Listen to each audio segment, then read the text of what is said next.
Shake that body, party that ball. Shake that body, party that ball. Shake that body, party that body. Come and have a good time with G.O.D. I believe there's a God above me. Woo! Back here one more time for the young ladies and the niggas. It's Wood in the morning, baby. It's your host, J. Mike. As always, tis I see ocean. Here we go with that Yeah, shit. tis I see ocean. We got the homie in the building again. We got a recurring guest. Y'all make sure that y'all go follow my boy, Polo Johnny, that nigga, Mr. Versace, Mr. Feng Shui, my nigga, the coolest Snoop in this bitch, my nigga. I just like to say, Mr. Johnny, hashtag no pictures. No pictures. No pictures. The homie Jay Allen in this bitch. What's up, my nigga? What's up, man? That's it, man. What's new in the life of the coolest nigga this side the Mississippi? Man, not too much, man. You know, I'm grooving to the world, start moving. That's some cool shit. That's a cool way to say fuck you, I think.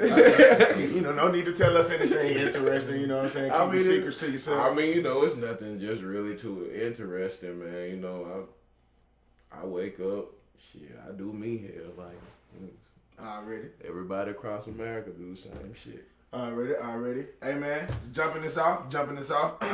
Y'all make sure, if you're not already, you need to be following the Wood in the Morning Twitter. You need to be subscribed. First off, all y'all fuck niggas out there need to be following Wood in the Morning. You need to. And after you follow Wood in the Morning, then you should follow me at Casey Perry Jr. All right? And after you follow Casey Perry Jr., you need to come and follow your boy Give Her the Mic. Okay? You know what I'm saying? Y'all need to subscribe to the YouTube channel, man. We putting out disclaimers, man. Hop on now before the apparel come out, before the visuals come out, before we let y'all in on everything else that we got going. Hop on now. I just want y'all to know. The revolution, it will be televised. All right? We will shit on you, bitch. We will. If the opportunity presents itself, and it will. I'm not a fan of screenshot, but you know, I mean, If what that shit used to be, what's that Rick Ross song? What make you money make you come? That's what she say. Yeah. If that's the truth for you, bitch, hop on now. I'm about to file my taxes. So let's not even talk about taxes. I'm about to file my taxes. Let's not talk about taxes because they fuck me Niggas every is which way from crazy, Sunday man. with my taxes. So let's not even get on that. Let's get on some realness, dog. I got a topic. I got some shit going. Zingers. Nigga, let's talk Shia LaBeouf. Okay. For everybody who doesn't know who Shia LaBeouf is, he's the guy who played on Even Stevens on Disney Channel, man. A little bit more recent Transformers, yeah, for everybody else. He was the lead character in that. All right, first of all, Shia LaBeouf got into some, I ain't gonna say trouble, because like it seems these days that when you rich, there's no such thing. So he got into some issues lately as it comes to plagiarizing other people's stuff. You know what I'm saying? He's been venturing off into creating his own films and whatnot lately. And so they're saying that he's been plagiarizing people's stuff or whatever. And so basically he got a new movie out right now, or what I guess you'll call it a movie. It's called Nymphomatics or Nymphomaniacs, something like that. I don't know. People who have sex a lot. Shit. Right. Yeah. So he got some new John down. He's supposed to have been like directing it or whatever, produced it, whatever the case is. But anyways, people are saying again that he plagiarized this work as well. But he's over in Berlin. You know, he's out in Berlin and he's I guess promoting for the movie or whatever, and then he had the premiere. So, you know, the promotional event is for his movie and it was before the event. So he shows up to the promotional event or whatever, and he's like looking dirty as shit. Like he's looking completely dingy. Like I'm talking about like ridiculous. And he's sitting there for like 10 minutes. You know what I'm saying? It's like 10 minutes and he like, you know what I'm saying? He just says like, they ask him a question, dog. They ask him a question and he responds with like the silliest answer ever, yo. Like, I'm talking about, like, hold on, I gotta go to it. It's 21st century. I gotta pull out the phone for this, you know. So give me a break. Everybody don't log off because the niggas in his phone because it appears to be. Meanwhile, several hours later, In other news today, water is still wet. All right. Right. Okay, hold on. Here we go. Damn okay. it, Michael. So here's the remark. I'm gonna tell you what the remark was before I tell you what the question was. His response was, when the seagulls follow the trawler, it is because they think sardines will be thrown into the sea. Right. The question was, according to reporters present in Berlin, LaBeouf was asked to describe what it was like to do a movie that includes so many sex scenes. That makes no sense at all. So, Real deal. and then let's go on to say, before we even get like knee deep in that, let's go on to say that he showed up to the premiere with, man, I'm talking about a spiffy tux, dog. Mr. Feng Shui himself would appreciate a great tux. But the man had on a paper bag over his head with the eyes cut out and words that said, I am not famous anymore. Right. That's some shit I do. Like, I can't lie and say that shit's Just not why? cool. Just It was why? so cool. Tell me why. Why? Like, Yes. I mean, like, I mean, I'm just like a fan of like creating your own society. Like, who would think to show up to the premiere of your own fucking movie with a mask on saying I'm not famous no more? Right. I don't know, man. You know what? I feel like he's just going through that crazy phase. I feel like he's sitting up here, you know what I'm saying? Rick James said cocaine's a hell of a drug. All right. And as you can see, you know, Shia LaBeouf, he been falling off. There is no way that you plagiarize. One, there is no way that you plagiarize a movie, get caught plagiarizing, and they tell you, hey, issue an apology, and then you plagiarize the apology.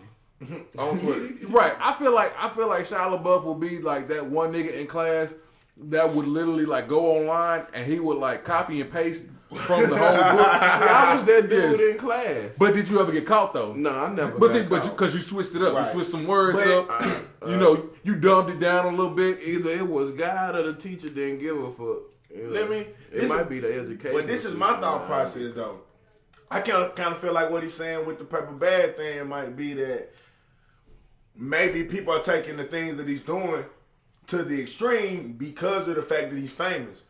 And so he openly said to people that he retired, but he's actively and publicly doing movies, and he's obviously in the public eye, right? So like I feel like his whole like the point of the because like on CNN the article said that he put ever since like January or something he put like he tweets every day, I am not famous anymore. So I feel like what he's saying is basically that I'm not famous anymore. Let me take that the fame. Let me take that away so I can just be me. You know what I'm saying? Like if I'm just me, if I'm not a famous person, you're not gonna give a fuck. You're not gonna give a fuck about what I'm doing, and you're gonna appreciate what it is that I've created. All I mean, hold on, fuck all that shit. Now, the only thing that I'm saying is this: the moral of this story is, as Rick James once told us, cocaine is a hell of a drug. All right, Nigga. No, that's the end. So you think it's the booger sugar? It's it's the not white the girl. nose candy. It's the nose candy. It's the smack. Blow powder. Yeah, whatever you want to call it, that's what it is. You know what? No, here's what it is. Shia LaBeouf is just going through that classic case of Justin Bieber ism. Justin Bieber Cause ism. that nigga tripping too. Yes, he's tripping. Can we please talk about this? He for a tripping moment? and knocked down, slap down, man down. You talking about Blake Griffin, big 30-foot ass slapping Justin Bieber in a fucking Starbucks? Oh, he had it coming. Yeah. Nigga, you don't even know what happened yet. Oh, he had it coming. You don't even know what happened. Whatever A nigga happened. yell fuck Bill Clinton. He need to be slapped. Somebody Wait, gotta check pause, him. stop. That nigga, yeah, fuck Bill Clinton? Yeah. Yeah. Yeah, that nigga gotta go. Yeah. He had it coming. But yeah, no, this nigga in Starbucks, apparently he came in there with some jeans and no shirt on, sagging. It was skinny jeans, huh? Probably, yep. And then the freaking cashier gonna tell him, you know what I'm saying, he gotta go put a shirt on. So he wigs out, start cussing and stuff. And who happens to be in the coffee shop besides Blake Griffin? Blake Griffin comes over, tries to calm Justin Bieber down. Justin Bieber ain't trying to hear it. He started talking mess, back and forth.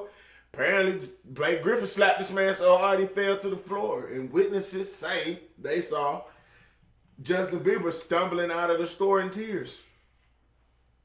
He a little hoe. I mean, if you get smacked by a nigga that's 6'9" and you probably like Miley Cyrus size. That's like Right. That's like Right. that's like getting slapped with like gravity when you go to another right. another planet. That's like Jesus coming ascending out the clouds. That's smacking like a nigga. Jesus. That's like Jesus with Sharkeisha's fist coming out of the Like clouds. ball. You know what? Bow. I feel like it's like that one naturally strong dude that was in everybody's graduating class that everybody like respected and was scared of ever since the 3rd grade. When he slammed that one nigga, Like, yeah, look, him. He knocked me down. I get back up. like, yo, That's what it is. and at this point in time, man, Justin Bieber tripping. You know what I'm saying? Hopefully, maybe that smack was what he needed. You know what? Yes.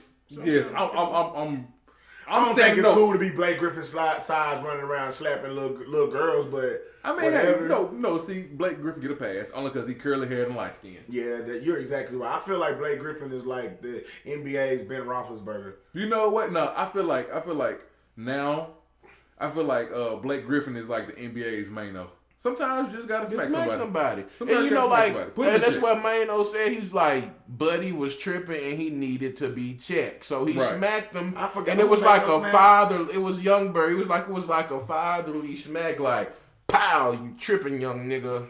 And, you know, like. You know, sometimes that's what it takes. Like, luckily, I'm able to check myself before a nigga have you to ain't gonna have to smack reach me. across and put your hands on my face. But I mean, I'm just saying, bro. I think Blake Griffin is at a side. I mean, cause think about it. Look at how big Blake Griffin is, and look at how small Floyd Mayweather is. If Floyd Mayweather put his hands on anybody, he going directly to jail. That nigga don't pass go. He don't get crap. He going to jail. Blake Griffin does. I mean, I think somebody needs to put. All I'm saying is for any athlete, anybody that size who may see one of my homies out, so I mean, I'm not that small, whatever. I kick Blake Griffin ass, or at least try to. I'm gonna try. Okay, yeah, okay, try. Okay, cool. If you put up a fight, that's great. I'm gonna tussle with your kneecap till I can get a result. I bet I scrape that bitch.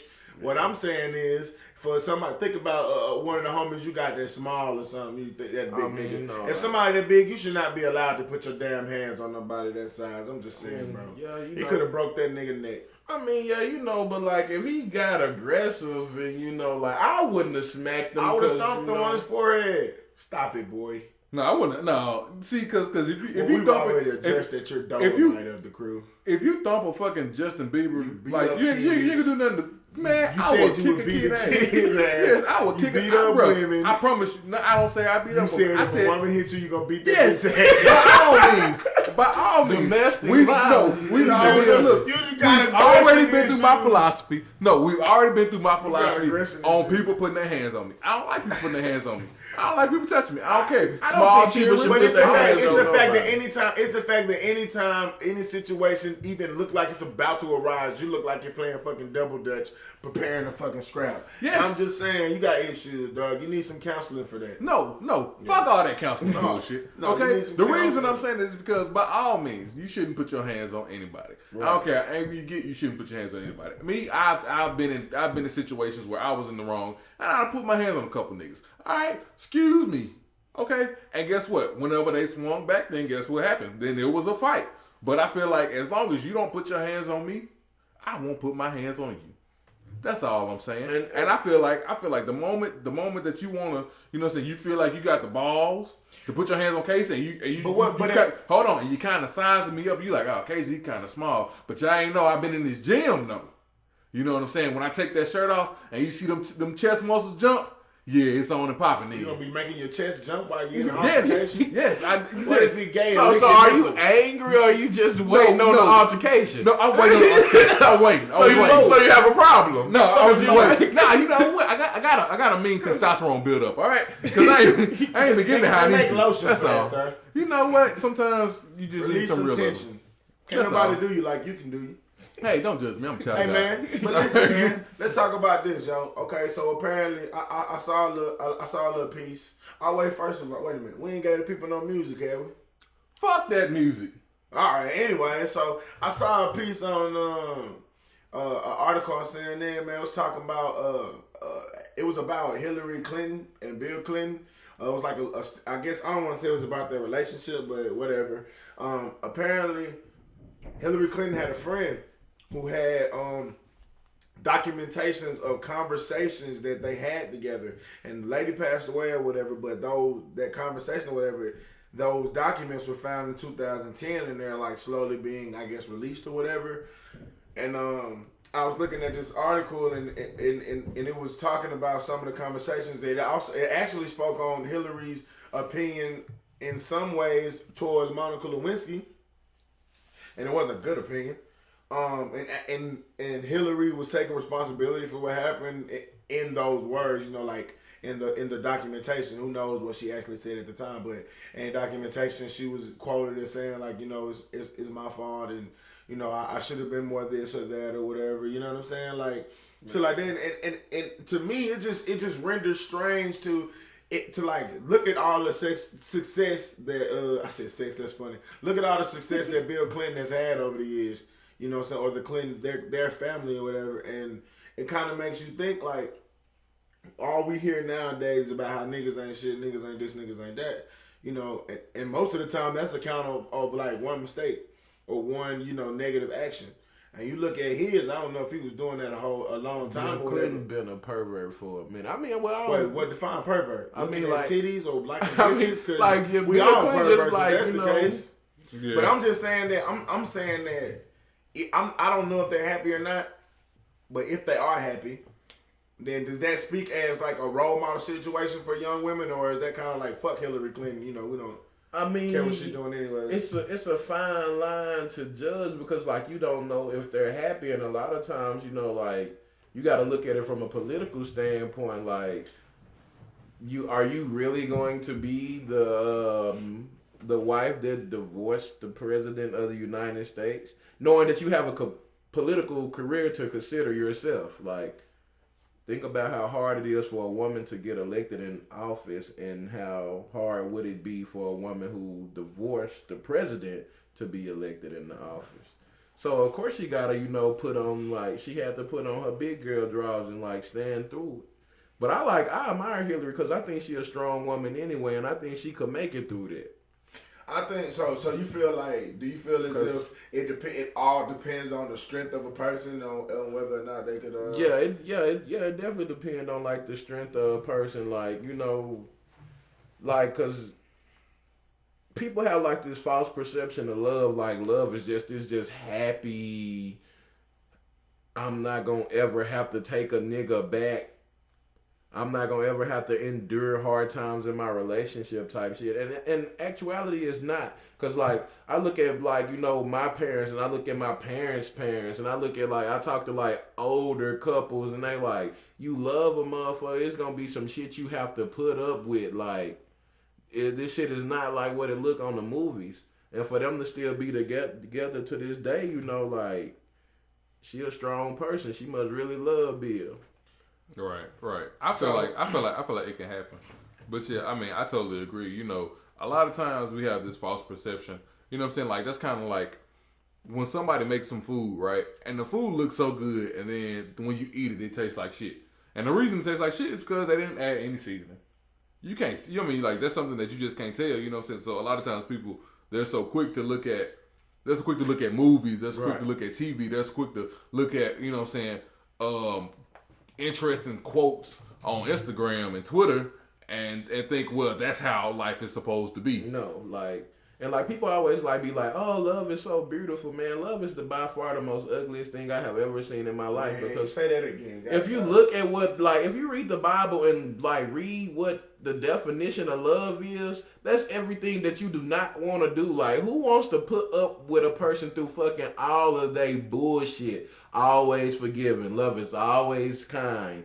Love is not boastful. It's not deceitful. Like, that's everything that like goes against like you as being a human being. Like, it's like, you know, it's not like how it's cranked up to be on movies and in the media today.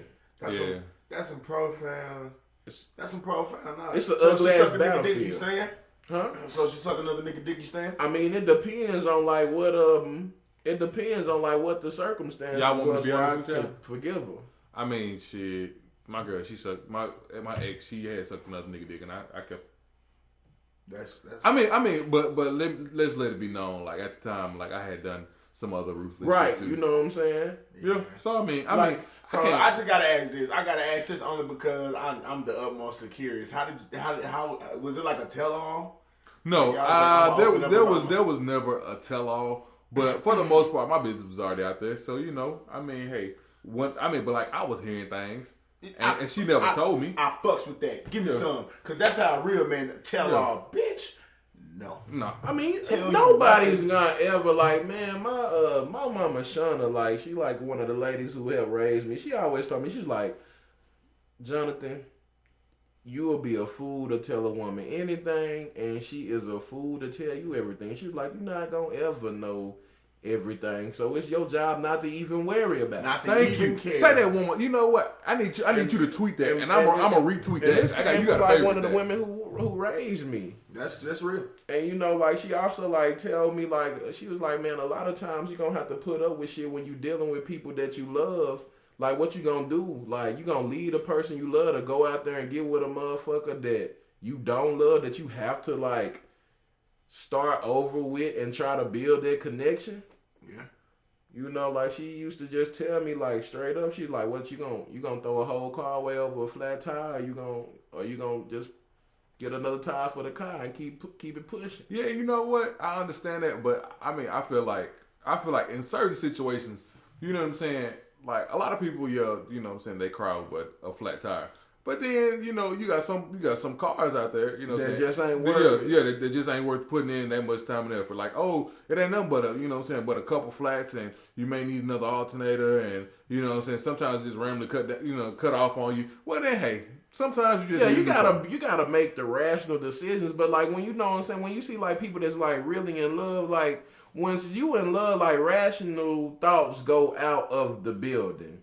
Yeah. Because you, like, once you in love, you like running off their faith that, hey, I can make it work. When in, you know, reality, the situation might be like, nigga, this is taking a toll on you. This is a lot You need worse. to let it go. Yeah. But you know, that's like, I mean, that's the difference between love and the people who, you know, like, that's gonna make rational decisions. You know what? All through several shows, we speak on how silly it is when people say they don't want love and all this and all that. But after listening to that depressing ass description of love from you two sick fucks, I think I'm perfectly fine with not having love in my life, because that sounds like a stroll through but you know what, a damn rose bush just getting stuck in. But I mean, but it's true though. I mean, like, you know, when you like, find that's just love, like, but that's because like the perception of love has got you scared of the reality of love. right? Like, you know, in the 60s, they weren't broadcasting love as being like this, just like this euphoric thing. It was like, hey, like, this man done left me, I'm taking him back. Like, I know, like, a lot of old women who say, like, I love your grandpa. It'll be nice he out there at another woman's house. I'll go around the corner and grab him by a shirt and bring him back in his house. That was my grandma. Oh, my granddaddy. You know? I mean, like, Real out here. you trying to love somebody, you just got to put your big boy drawers on, man. Like, if that's what you're going to do. Right. Now, I can be the first to say I'm not quite that mature yet. Like, if, you know, if my chick suck a nigga dick, we got a problem. Yeah, I got at least punch you in the mouth once. Nah, I ain't gonna punch her in the mouth, because, like, I'm gonna think, like, her mouth has been polluted, so, like... So you gonna have, like, dick hands and not your dick. Yeah, like, that's, you know... Yuck. That's why, like, things don't work, like, the second time around with me. Like, I'm like, no. Because in my mind, I'm still childish, and my mama tell me this all the time. But you know what, man? I don't know if I can necessarily say I've been in that particular situation, but I have been in a situation with somebody who, you know, fuck over you or whatever. And I think that I agree with what Ocean said, you know what I'm saying, to a certain extent. Is like, at the time, it just seemed like in your mind you thinking like, man, I done this, that person done that, whatever. Yeah, like, but yeah, always on the outside looking in, like, even after going through that, still sitting here right now, I'm thinking like, random dick mouth, yuck. You know what I'm saying? But I completely understand the gesture. So when you love somebody, you just find a way. Yeah, man, it ain't no rational thinking in love, because you got to look at it like, some people, think about how big of a fuck up Ted Bundy was. And he had some parents, and they loved him. Like, somebody raised him and loved him unconditionally, and probably cried when they executed the motherfucker. So you got to think about how unrational it is to love somebody. Right. Like, some of us are fuck ups, and there's still people out here that love us. You know, it's really, you know, it's really an unrational thought. As we begin to conclude this episode of Wood in the Morning. I have a final question and thought. Yeah. Mr. J. Allen, Yeah, aren't you a member of Kappa Alpha Psi? I'm a noob. Yeah, right. And I could have sworn that the last time I heard anything, that was a non-hazing organization, wasn't it? Yeah, supposedly. Yeah, it was a situation that happened down in Georgia. Where a lot of Kappas got arrested. What they was doing? It was beating ass. They were talking to some young men in a rather aggressive manner, I guess, involving cocaine too. But no, just saying. But they were brought in on hazing charges. And I just wanted to know your opinion on that, if you had any at all, your thoughts on it, anything. I felt like it was only right I asked somebody who, they might could relate in maybe a way that I couldn't. Hazing? I really don't know what that is. But, 2 fuck yous in one day, I don't think I ever had. I mean, I don't know what happened. Like, I wasn't there, like, sometimes, man, you have some people, they don't want to do what it takes. And how I personally feel is like, hey, if you don't want to do what it takes, don't do it. Like, that's like applying for the job and like you not wanting to fill the application out all the way. What you gonna do? Go to cry like, hey, they're discriminating against me. Like, I look at it like if I'm gonna join something, like I'm gonna do whatever it takes to do it. So when you have people that's not willing to do whatever it takes, you have issues like this that come along. Right. Of course you gotta have like some, you gotta have some like, you gotta stand on something. Like you can't just let a nigga in there like knock your teeth out, even though I have like seen where like a nigga might get their teeth knocked out. But that's just when stuff getting out of hand, and Well, do you feel like the consequences that these guys may see fit the when I was reading the article, it really I think it really might blow over because like I said, no one was hurt. And it's really just an investigation, and So it's just something that just happened to get public. It wasn't like it just happened to and that's why I was like looking at the reporter like nigga, like you really have to be searching for a story. You know how many times an investigation goes on and the chapter is suspended until the investigation is over because if they don't find shit, the charge is gonna be dropped. Right. So it was just like a reporter just really wanted a story. It's probably not as and that's not as big as like freaking white fraternities walking around like elephant marching at 2:00 in the morning with their hands on each other's balls. Like that's gay. Yeah, that's white boy shit. That's gay. But well, sorry to have to have ended this show on such a gay note because that was extremely gay. So. Hold on, I'm gonna end it off right. Yeah. Okay, so I seen this somewhere. I forgot where I seen it, and I feel like there was a lot of truth to it. And I'm gonna say it to y'all. I'm gonna say it to you, ladies. Okay, ladies, if you don't want a broke nigga, you gotta deal with a busy nigga. I feel like that was. I feel like that's right. It's pretty. That's true, and that's always been one of my philosophies. I'm like, man, I look at stuff like you only gonna get a certain % of what you want. So like, if you want a nigga that's like totally focused on you, where is his focus gonna come? Where is grind gonna come to? Because he's gonna be too busy focused on you. So you gonna get a nigga that might not be financially what you want, but he might be that loving, caring, kind, listening nigga. Or you gonna get a nigga that's a little bit of asshole that's doing what he gotta do. Yep, to support your ass. Right. So take the good with the bad. Take the good with. Hey man, fuck that. Follow the show. Subscribe to the YouTube thing. Hey, man, if you're not going to do that, stop fucking speaking to me, yo. Stop tweeting me and putting the laughing emoticons on my goddamn tweets. I'm not giving you motherfucker. No more free, Randy. No more free. Hey, man, we got some socks coming on the way, man. We got some apparel coming, man. We got a lot of stuff in the works, man. Y'all stay tuned and make sure y'all follow us. We love y'all. One more time, baby. It's your host, J. Mike. Hey, you know, this is C. Ocean. Man, you gotta stop with that sex operator bullshit. AKA Young Barry White. Get the fuck out of here. Hey, man. The homie Jay Allen came through and fuck with us, man. Y'all make sure y'all follow that boy Polo Johnny, man. It's Wood in the morning, like we say every time. Smile, ho. Smile, ho. Biatch! $100 for some head, nigga. Say you ain't did it. I know where lick at 4 mil, nigga. Say you ain't with it. Now, if we hit this lick, nigga, and you don't wanna split it, then it's bye. Bye to your motherfucking 59. I don't give a fuck. I don't give a fuck.